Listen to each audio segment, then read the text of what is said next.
In this video, I'll be showing you how to crochet a chain. A chain is a basic foundation for most projects, and to begin, we need to start with a slip knot. You can refer to this video up here if you need to learn how to do that. We're just going to yarn over, pull through the loop.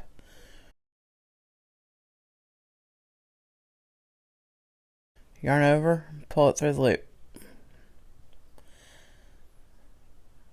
Every time you do this, you're making one chain.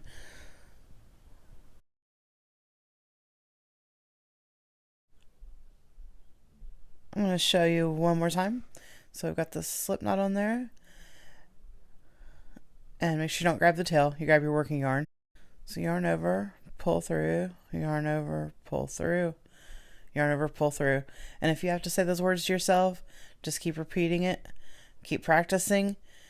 And you'll notice that even with me talking to you guys, that some of these chains aren't as even as the others. As long as it's not a major difference, you'll be okay. Let me try to do one that's really big here. See, that you'd want to fix. Your smaller discrepancies you can make up as you start crocheting. Practice, practice, practice, and you'll have it down in no time. Make sure to watch some of my other videos to see what projects you can make with crochet.